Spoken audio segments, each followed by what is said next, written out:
Assalamualaikum warahmatullahi wabarakatuh. Bapak Ibu dosen penguji dan dosen pembimbing, izinkan saya pada kali ini untuk memaparkan proposal penelitian saya dengan judul Kerjasama REDD plus Norwegia Indonesia dalam Perspektif Ekonomi Politik.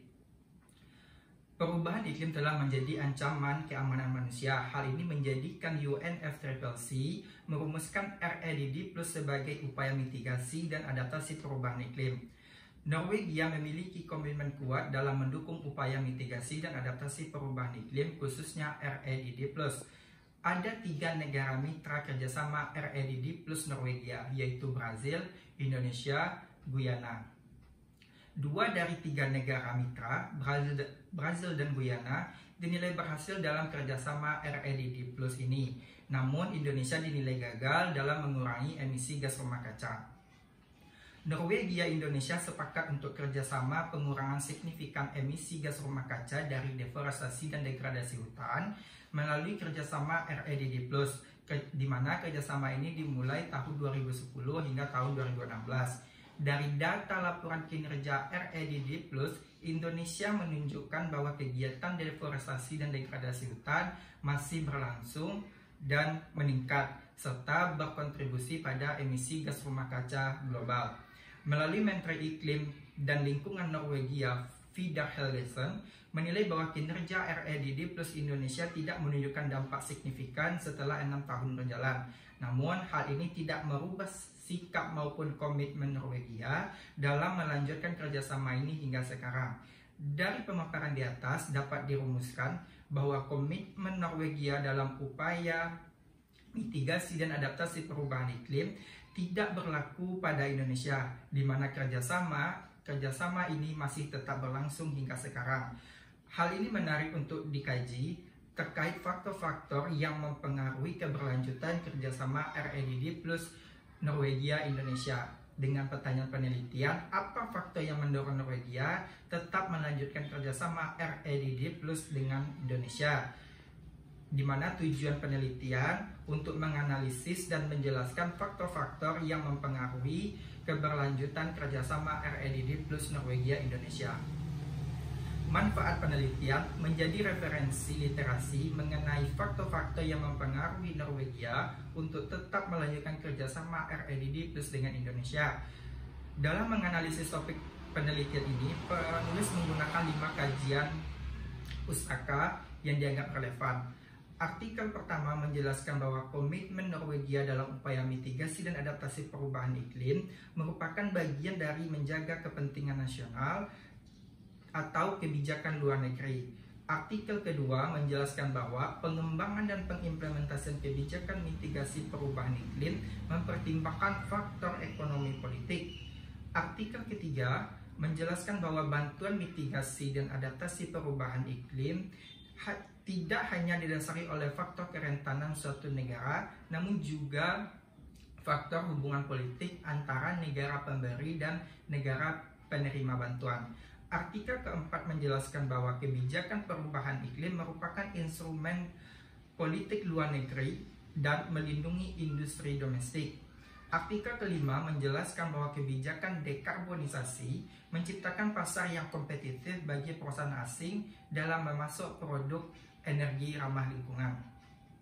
Dalam penelitian ini, penulis menggunakan pendekatan ekonomi politik sebagai alat analisis, yaitu dari Franklin Steve dan Alexander Teitelbaum. Ada 6 faktor utama bagi negara dalam membentuk kebijakan perubahan iklim. 1. Pengetahuan publik akan ancaman perubahan iklim. Semakin publik sadar akan ancaman perubahan iklim, maka ini akan menjadi masukan dalam perumusan dan implementasi kebijakan. Ada 3 faktor penentu pengetahuan publik, yaitu tingkat pendidikan tersier, kebebasan media, dan kerentanan. Kedua, tingkat demokrasi. Demokrasi merupakan media transmisi dalam menyuarakan kepentingan masyarakat. Jika masyarakat menginginkan kebijakan perubahan iklim, maka kebijakan itu pun akan ada, dan sebaliknya. 3. Kekuatan lobi industri intensif karbon. Kebijakan perubahan iklim seringkali berefek negatif pada industri intensif karbon. Faktor ini merupakan salah satu sumber pertimbangan dan penentu dalam perumusan kebijakan perubahan iklim. Kekuatan lobi industri intensif karbon dipengaruhi oleh ukuran organisasi, jumlah pekerja, kontribusi pajak, dan hubungan dengan pemerintah. 4. Kapasitas administrasi negara. Administrasi negara terdiri atas badan-badan negara yang masing-masing memiliki peran dan fungsi tersendiri. Jika administrasi negara baik, maka konflik peran dan fungsi dapat dikompromikan sehingga suatu kebijakan dapat berjalan dengan baik dan sebaliknya. Kelima, per kapita dan total emisi karbon dioksida. Kebijakan perubahan iklim pada suatu negara juga dipengaruhi oleh emisi karbon dioksida yang dihasilkan.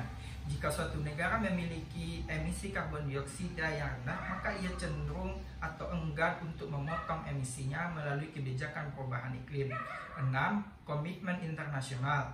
Dinamika isu perubahan iklim pada level internasional berimplikasi pada proses legislasi nasional atau domestik. Ini disebabkan oleh adanya difusi kebijakan internasional dan efek komitmen terhadap suatu perjanjian internasional yang dilakukan oleh negara. Metodologi penelitian. Pendekatan penelitian ini bersifat kualitatif dengan jenis penelitian menggunakan metode eksplanatif. Batasan penelitian dimulai dari tahun 2010 hingga tahun 2016. Unit analisis yaitu Norwegia, unit eksplanasi kerjasama REDD plus Norwegia Indonesia, dan tingkat analisis negara. Teknik pengumpulan data menggunakan studi kepustakaan. Teknik analisis data. Dalam menjelaskan faktor-faktor yang mendorong keberlanjutan kerjasama REDD plus Norwegia Indonesia, maka perlu data pendukung, diantaranya data faktor 1, indeks pembangunan, kebebasan pers, dan kerentanan perubahan iklim. Data 2, karakter kepemerintahan. Data 3, kontribusi PDB. Data 4, indikator efektivitas pemerintah dan kualitas regulasi. Faktor 5, tingkat emisi karbon dioksida. Faktor 6, implementasi protokol Kyoto. Sistematika penulisan. Bab 1, pendahuluan. Bab 2, rezim perubahan iklim dan kebijakan REDD plus Norwegia. Bab 3, implementasi kerjasama REDD plus Norwegia Indonesia. Bab 4, analisis faktor-faktor keberlanjutan kerjasama REDD plus Norwegia Indonesia. Bab 5 berisikan kesimpulan. Sekian atas pemaparan proposal penelitian. Saya akhiri dengan wassalamualaikum warahmatullahi wabarakatuh.